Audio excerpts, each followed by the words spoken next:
Hello dear students, welcome back to the Arya's hub of English language. I hope कि आप सब लोग बहुत अच्छे होंगे। स्टूडेंट्स, हमने हमारे प्रीवियस सेशन में प्रीपोजिशंस का रोल समझा था, उसकी क्या-क्या पोजीशंस होती है एक सेंटेंस में वो देखा था, किस-किस को कनेक्ट करता है प्रीपोजिशन वो भी हमने देख लिया था, और प्रीपोजिशन की एंड पोजीशन सेंटेंस में क्या होती है, वो कब-कब सेंटेंस के लास्ट में यूज होता है वो भी मैंने आपको बता दिया था।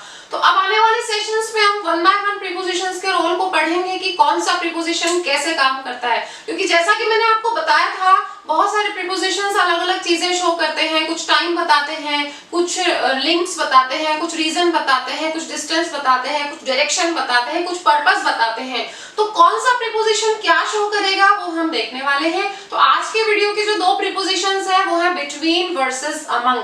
तो बेसिकली स्टूडेंट्स को जो जानकारी होती है बिटवीन और अमंग के बारे में कि दो ऑब्जेक्ट्स मतलब दो चीजों के बीच की पोजीशन, दो लोगों के बीच की पोजीशन डिनोट करने के लिए आप बिटवीन का यूज करते हो, और दो से ज्यादा लोग या दो से ज्यादा चीजों के बीच की पोजीशन डिनोट करने के लिए हम अमंग का यूज करते हैं। तो yes, you are not wrong, but it is not complete knowledge about these two prepositions. तो बिटवीन का यूज आप दो से ज्यादा ऑब्जेक्ट्स के लिए भी करते हैं, वो कौन सी पोजीशन होती है वो भी हम देखेंगे, और वो अमंग से कैसे डिफरेंट होती है वो भी हम आज की वीडियो में देखने वाले हैं। तो सबसे पहले तो हम ये देखें बिटवीन का यूज कब करते हैं। तो हाँ, जैसा कि मैंने अभी आपको बताया कि बिटवीन का यूज आप करते हो कोई भी दो चीजें हैं, ठीक है, उनके बीच की पोजीशन को डिनोट करने के लिए आप यूज करते हो बिटवीन।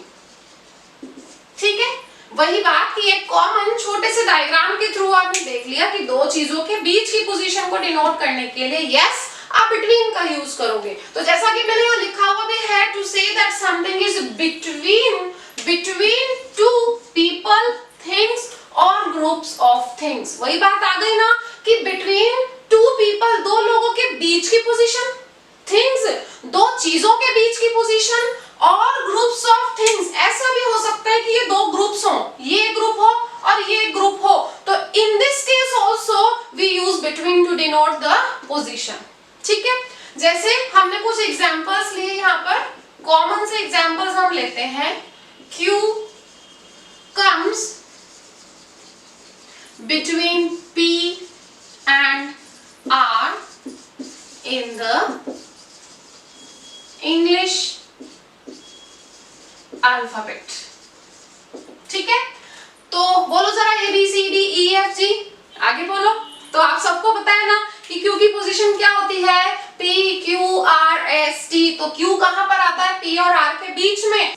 तो यहीं पर आप देख लीजिए, ये हो गया P, ये हो गया R, और यहाँ पर आ गया Q। तो Q की पोजीशन P और R के बीच में हो गई। तो इस तरीके से हमने इसको लिख दिया है, Q comes between P and R in the English alphabet। Position हो गई है Q की। ठीक है, आप और कुछ एग्जांपल्स देख सकते हो। The paper had fallen down between the desk and the wall। बताओ कैसी पोजीशन होगी बच्चों ये। बहुत बार आपने देखा होगा, जनरली सभी के घरों में जो डेस्क होती हैं, टेबल्स होती हैं, जनरली जहां पर आप बैठ के अपनी स्टडीज भी करते होंगे, तो वो जो टेबल होती है वो दीवार से सटी हुई होती है, वॉल है और दीवार से बिल्कुल सटी हुई होती है। अलमीरा ले लीजिए, कोई किसी तरह का डेस्क ले लीजिए, ठीक है, तो वो जो डेस्क है और वॉल है उसके बीच में थोड़ा सा गैप होता है ना। जनरली वहां पेन या पेपर या कुछ भी आपका पेंसिल वगैरह गिर जाती है, स्केल गिर जाता है। तो उस पोजीशन को शो करने के लिए आपने क्या कहा, जो जो दो चीजें हैं ना, दो ऑब्जेक्ट्स हैं, वो क्या है यहाँ पर, वो ऑब्जेक्ट्स हैं, एक तो डेस्क है और दूसरा है वॉल। तो डेस्क और वॉल के बीच में गिरा है वो पेपर। ठीक है, तो यहाँ पर भी आप बिटवीन का यूज करोगे। आपने देखा one more example, my job is somewhere between a secretary and a personal assistant। मतलब my job is somewhere between a secretary and a personal assistant, मतलब मेरा जो जॉब है वो कहीं ना कहीं मेरी जो रिस्पॉन्सिबिलिटीज हैं, जो मेरा प्रोफाइल है वो क्या है, सेक्रेटरी और पर्सनल असिस्टेंट के बीच में, मतलब मैं एज अ सेक्रेटरी भी काम करता हूँ और मेरा जो काम है वो पर्सनल असिस्टेंट का भी है। तो उन दोनों ही चीजों के बीच की पोजीशन को डिनोट करने के लिए अगेन आपने यूज कर दिया है बिटवीन, ठीक है। और आप एक सिंपल से एग्जांपल ले सकते हैं, आई सेट डाउन बिटवीन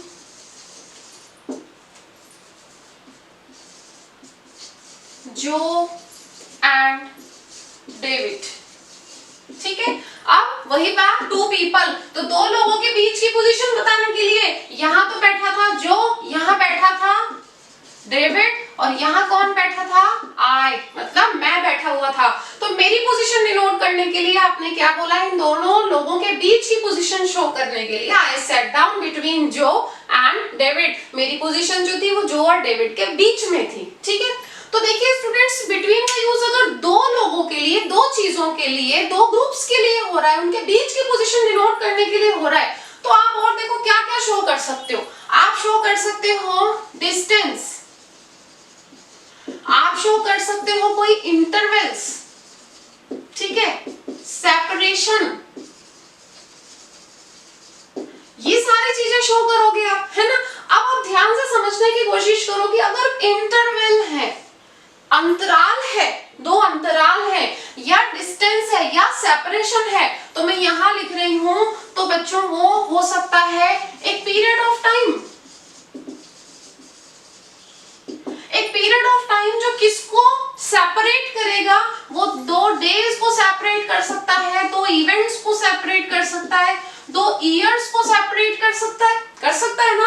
दो दिनों के बीच की बात कर रहे हो, दो घटनाओं के बीच की बात कर रहे हो, दो ईयर्स के बीच की बात कर रहे हो, या फिर वो कोई अमाउंट्स हो सकते हैं, कोई दो वेट्स हो सकते हैं जिनके बीच की आप बात कर रहे हो, इतने किलो से इतने किलो के बीच में, है ना, इतने रुपए से इतने रुपए के बीच में। तो इट मींस आप ये सारी चीजें डिनोट कर सकते हो बिटवीन से। तो let's have some more examples. Many changes took place between the two world wars। यहाँ पर जो इंटरवल है, जो अंतराल है, वो किस किस के बीच में है, टू वर्ल्ड वॉर्स के बीच में है। तो ये जो इवेंट्स हो गए उन दोनों के बीच की बात हो रही है कि जो दो वर्ल्ड वॉर्स थे उनके बीच में बहुत सारे चेंजेस टुक प्लेस का मतलब है हैपेंड, बहुत सारे परिवर्तन हुए थे, ठीक है। I will be at office between 9 and 11। यहाँ जो इंटरवल है, कौन से दो पॉइंट्स हैं स्टूडेंट्स, 9 and 11, मतलब 9 से और 11 बजे के बीच की बात हो रही है, ठीक है। एक चीज का हमेशा ध्यान रखेंगे कि बिटवीन के साथ में आपको एंड का यूज करना है, ठीक है, टू का यूज नहीं करना है, ये चीज ध्यान रखें। ये बहुत ही कॉमन मिस्टेक है, वेदर इन स्पोकन इंग्लिश और इन रिटन इंग्लिश, बहुत सारे सेंटेंसेस में ये आपको गलती देखने को मिलेगी कि बिटवीन 9 to 11 लिख दिया जाता है ना, बिटवीन मॉर्निंग टू इवनिंग लिख दिया जाता है। तो ये चीज बहुत ज्यादा ध्यान रखने वाली है कि if you are using the word between, तो उसके बाद जो दो पॉइंट्स हैं उनके बीच में आपको टू नहीं लिखना है, एंड लिखना है, क्योंकि बिटवीन के साथ कॉम्बिनेशन एंड का होता है और फ्रॉम के साथ कॉम्बिनेशन टू का होता है, ये ध्यान रखेंगे। क्योंकि आप ध्यान से देखिए, ये आपको कह रहा है 9 से लेके 11 बजे के बीच में किसी भी पॉइंट पर, ठीक है, टू नहीं लिखना है आपको यहाँ पे। The luggage weighed between 9 and 10 kilos। हमने वेट्स की भी बात की थी, हमने अमाउंट्स की भी बात की थी, हमने डिस्टेंसेस की भी बात की थी। तो वो जो सामान था उसका वेट कितना था, somewhere between 9 and 10 kilos, मतलब 9, पर्टिकुलरली ये नहीं पता 9 था या 10 था, 9 या 10 किलो के बीच में था, ठीक है। The competition is open to children between 6 and 12 years of as. ये कंपटीशन जो है उसके लिए जो एज ग्रुप डिसाइड हुआ है वो क्या डिसाइड हुआ है, 6 से लेके 12 साल की एज के बीच के सारे बच्चों के लिए है वो कंपटीशन, ठीक है। You should not eat between meals. यहाँ पे क्या मतलब है? means we are talking about proper main courses. आप बात करो लंच की, डिनर की, ब्रेकफास्ट की, तो यहाँ ये कहा जा रहा है कि आप किन्हीं भी दो मेन कोर्सेज के बीच में मतलब जनरली न खाएं, ताकि जब आप अपना मेन कोर्स लेने बैठे, आप अपना मेन मील लेने बैठे, तो आप टमे फुल करके उसे खा सकें, ठीक है? तो इस तरह की पोजीशंस में आप बिटवीन का यूज करते हैं। जो सेकंड रोल है बिटवीन का स्टूडेंट्स, वो है शेयर्ड बाय टू और मोर पीपल और थिंग्स। अब यहाँ से आप थोड़ा सा ध्यान देना और शुरू कीजिए कि जो चीज मैंने आपको बताई थी कि जनरली जो लोगों के माइंड में रहता है कि बिटवीन का यूज हम सिर्फ और सिर्फ दो ही चीजों, दो ही लोगों के लिए करते हैं, तो this is a complete myth. ये पूरी तरीके से एक मिथ है, ये एक करेक्ट यूज नहीं है बिटवीन का, ये मात्र इसका एक रूल है कि दो के लिए भी बिटवीन का यूज होता है, जो मैं आपको पढ़ा चुकी हूँ। वो चाहे दो इंटरवल्स हो, दो पीरियड ऑफ टाइम हो, दो अमाउंट्स हो, दो वेट्स हो, दो टाइम हो, कुछ भी हो सकता है, दो लोग हो, दो चीजें हो, उनके बीच के लिए बिटवीन का ही यूज करेंगे। लेकिन ये रूल नहीं है कि बिटवीन का यूज हम केवल दो के लिए ही करते हैं। तो यहाँ से आप देखना शुरू कीजिए कि दो से ज्यादा के लिए किस किस पोजीशन में आप बिटवीन का यूज कर सकते हैं, ठीक है? तो जब आप किसी चीज को शेयर करते हैं दो से ज्यादा लोगों के बीच में या चीजों के बीच में, तो आप बिटवीन का यूज करेंगे। We ate a pizza between us, मतलब हो सकता है 4-5 लोग हों और हम सब ने मिलकर उस पिज्जा को खाया, हमने शेयर किया, ठीक है? It is just between you and me, या फिर बिटवीन आवरसेल्व्स। इट मींस आप बात कर रहे हो, it must be a secret, ठीक है? कि वो एक सीक्रेट होना चाहिए, ये चीज तुम्हारे और मेरे बीच में रहनी चाहिए। इट मींस उस चीज को, उस सीक्रेट को आप शेयर कर रहे हो। तो आपकी इच्छा आप यू एंड मी भी लिख सकते हैं और आवरसेल्व्स भी यूज कर सकते हैं। नेक्स्ट जो रूल है वो है by putting together the efforts और एक्शंस ऑफ टू तो है ही है, लेकिन ज्यादा लोगों के एक्शंस और एफर्ट्स को जब आप एक ही जगह मिला देते हैं, पुटिंग टुगेदर, उस केस में भी आप बिटवीन का यूज करेंगे। मतलब we ought to be able to manage it between us, मतलब हम लोग जो हैं 10, 15, 20 लोग हैं, इस चीज को हमें ही मिलकर मैनेज करना होगा, हमें ही इसके लिए कुछ ना कुछ उपाय निकालने होंगे, हमें ही मैनेज करना होगा। मतलब हमारे जितने भी एफर्ट्स हैं, एक्शंस हैं, वो हमें ही इकट्ठे करने होंगे। Putting together, we have to put together our actions and efforts. तो मतलब we have to manage या we ought to be able to manage it between us. हमें ही मैनेज करना होगा इसको, और कोई नहीं करेगा। Used to show that several activities are involved.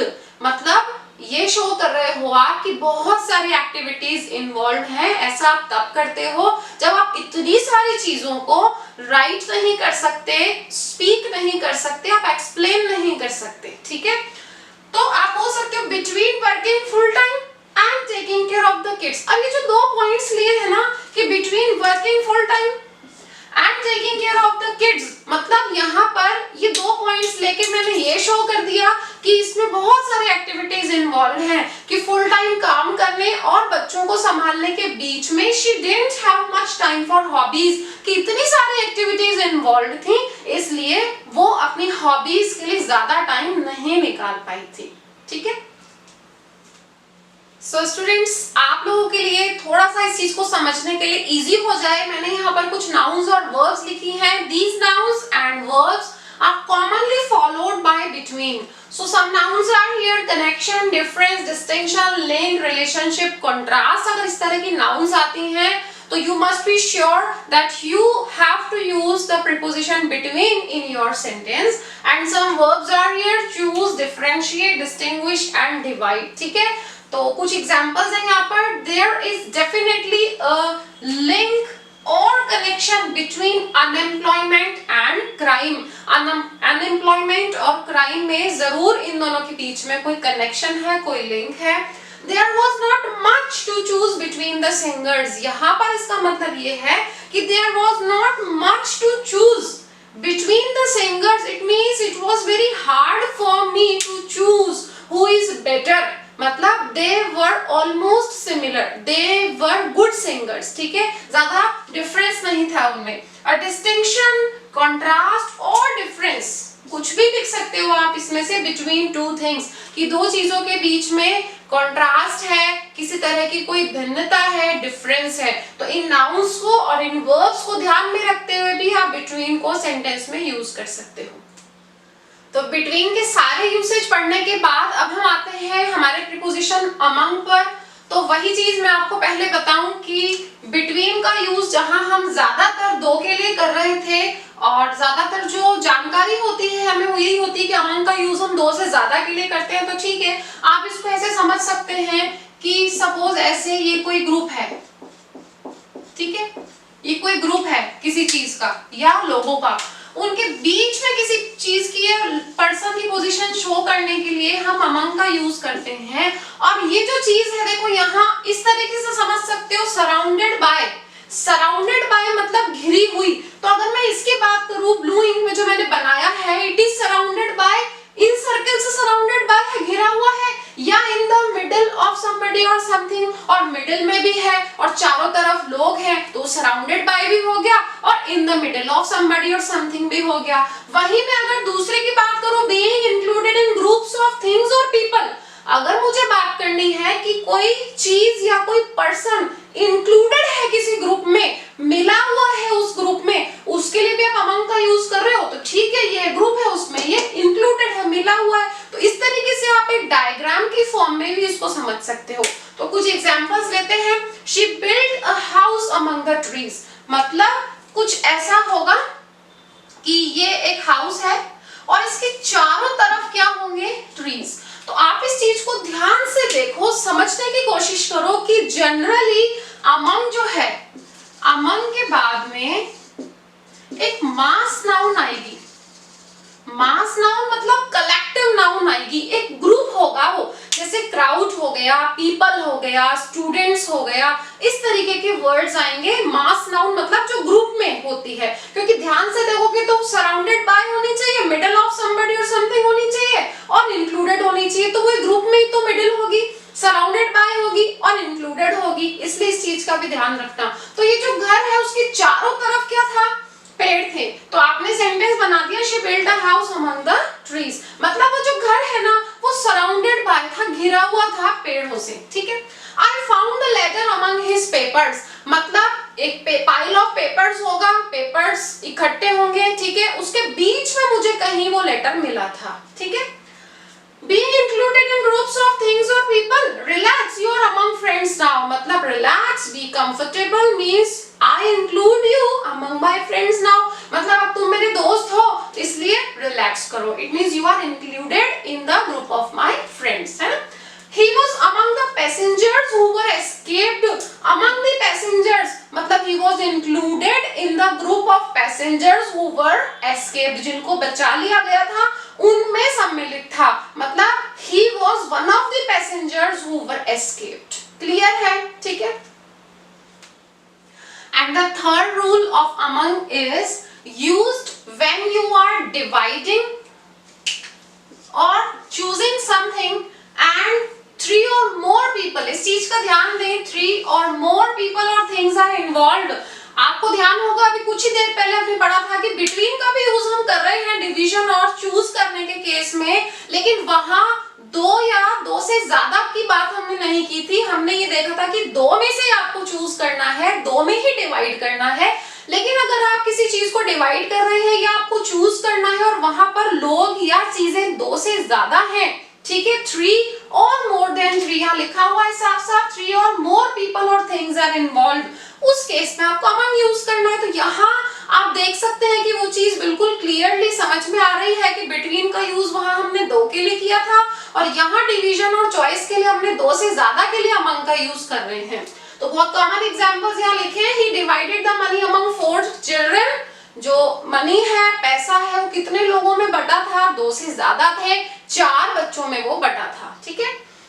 You have to choose among these 3 shirts, अगर दो में से चॉइस करने की बात होती, दो में से चूज करनी होती, तो क्या लिखा होता, बिटवीन 2 shirts, बट यहाँ मेरे पास चॉइस 3 है और उन 3 में से मुझे एक शर्ट चूज करनी है, इसलिए यहाँ पर आपने प्रीपोजिशन लिया है अमंग, क्लियर है। तो स्टूडेंट्स बिटवीन और अमंग के रोल को अलग अलग पढ़ने के बाद अब हम मेन मुद्दे कि वो कौन सी पोजीशन है जहां पर मोर देन 2 के केस में ही बिटवीन का भी यूज हो जाता है, और मोर देन 2 के लिए ये तो बताते ही है कि अमंग का यूज होता ही होता है, तो वो पोजीशन कौन सी है जहां मोर देन 2 के लिए बिटवीन का यूज पॉसिबल है। तो उस चीज को कॉन्ट्राडिक्ट करने के लिए, समझने के लिए आप इस चीज को समझिए कि we use between to refer to the things और people which are clearly separated. इस चीज पर ध्यान देना स्टूडेंट्स, क्लियरली सेपरेटेड। अगर वहां आपको ऐसा लग रहा है कि जो पीपल और थिंग्स हैं वो अलग अलग हैं, मतलब एक का दूसरे से कोई रिलेशन नहीं है, एक ग्रुप नहीं है, अलग अलग चीजें हैं, अपने आप में इंडिविजुअल चीजें हैं, क्लियरली सेपरेटेड है, वहां अगर 2 से ज्यादा की पोजीशन है भी तो भी बिटवीन का ही यूज कर रहे हो आप, ठीक है। और अमंग क्या कहता है, we use among to talk about things in a group. देखो ये साफ साफ कह रहा है उन चीजों के लिए जो कि ग्रुप में है, क्राउड है, भीड़ है, या फिर मास ऑफ पीपल और थिंग्स। जो मैंने आपको कहा था कि अमंग के बाद में आप किसका यूज करते हो, कलेक्टिव नाउन का। और कलेक्टिव नाउन क्या होती है, मास नाउन होती है, जो एक समूह में होती है, ग्रुप होती है, जिनको आप इंडिविजुअली नहीं ले सकते। जैसे आर्मी एक कलेक्टिव नाउन है, क्लास एक कलेक्टिव नाउन है, पीपल एक कलेक्टिव नाउन है, ठीक है। तो जरा देख लें example, the farm house is between the mountains, trees and sea. तो अब हम तो ये सोचकर बैठे हैं कि यहाँ तो 3 चीजें, तो अमंग का यूज हो जाना चाहिए। नहीं, अमंग का यूज तब होगा जब वो चीज होगी एक ग्रुप में, है ना, कुछ समथिंग होगा, वो एक ग्रुप में होगा, या फिर एक मास नाउन होगा, तब आप अमंग का यूज करोगे। यहाँ जो पोजीशन है वो इस तरह की होगी कि ये आपका फार्म हाउस है ना। इधर सपोज कीजिए ट्रीज है, बहुत सारे पेड़ पौधे हैं, इस एरिया में है माउंटेन्स, पहाड़ ही पहाड़ है, और इस एरिया में है मान लो वाटर, सी है, वाटर बॉडीज हैं। तो अब ये जो चीजें वो तीनों क्लियरली सेपरेटेड है ना, ये चीज अलग है, सी अलग है, माउंटेन्स अलग है, तो यहाँ 2 से ज्यादा की पोजीशन होने के बावजूद हमने बिटवीन का यूज किया है, ठीक है। और यहाँ रही बात, the ancient fountain was hidden among the trees, it means ये यहाँ पर फाउंटेन होगा, ठीक है, एंशिएंट फाउंटेन, और पूरा का पूरा चारों तरफ से किससे घिरा होगा, ट्रीज। तो वही बात आ गई जो अभी अभी हमने पढ़ा था, सराउंडेड बाय और इन द मिडिल ऑफ। तो ये सराउंडेड बाय है, ट्रीज से घिरा हुआ है, या फिर मिडिल ऑफ ट्रीज है, इस केस में आप अमंग का यूज कर रहे हैं। तो प्लीज रिमेंबर कि अगर वहां 2 से ज्यादा चीजें क्लियरली सेपरेटेड हैं, अलग अलग हैं, इंडिविजुअल है, तो between is use. And if there is a collective noun, group noun, mass noun, जिसको आप अलग अलग नहीं देख सकते हो, जैसे क्राउड है, उस केस में आपको अमंग का यूज करना है, ठीक है। उसी को क्लियर करने के लिए I am going to give some more examples to you. तो स्टूडेंट्स यहाँ हमने एक और एग्जांपल लिया है इस चीज को और ज्यादा अच्छे से समझने के लिए। तो यहाँ हम देखें, Switzerland lies between France, Germany, Australia and Italy. अब यहाँ एकदम से स्टूडेंट देखता है कि यहाँ तो 4 नाउन्स हैं, तो वही सोचता है कि 2 से ज्यादा के लिए तो अमंग का यूज होना चाहिए, तो यहाँ अमंग का यूज कर देता है। जबकि जो हमने अभी अभी देखा कि क्या ये नाउन्स क्लियरली सेपरेटेड हैं, तो yes these are clearly separated। France अलग है, जर्मनी अलग है, ऑस्ट्रेलिया अलग है, इटली अलग है, no matter कि वो 2 से ज्यादा है कि नहीं है ना। तो इस केस में आपको यहाँ यूज करना है between, क्योंकि ये सारी की सारी clearly separated है, between का यूज आप करेंगे। The negotiations among the countries of South Africa are going well। अब यहाँ पर भी देखो है तो 2 से ज्यादा ही कंट्रीज, लेकिन ये जो कंट्रीज है वो ग्रुप ऑफ कंट्रीज हो गई, है ना, एक मास नाउन हो गई, इंडिविजुअल किसी कंट्री का नाम नहीं लिया यहाँ पर। और 2 से ज्यादा के लिए तो वैसे भी हमें पता है कि हम अमंग का ही यूज करते हैं, बट क्योंकि यहाँ जो कंट्रीज है साउथ अमेरिका की, वो क्लियरली सेपरेटेड नहीं है, इंडिविजुअल नहीं यहाँ पर शो किया है उनको, ठीक है, इसलिए यहाँ पर क्या यूज कर दिया हमने, अमंग। तो आई होप आपको ये चीज बहुत अच्छे से क्लियर हुई होगी, डाउट क्लियर हुआ होगा कि 2 से ज्यादा के केस में हम बिटवीन का यूज कब और किस सिचुएशन में करते हैं। Okay, thank you so much for watching this video. Keep liking my videos, keep sharing my videos. Thank you so much and keep on watching my upcoming videos. Thank you and take care.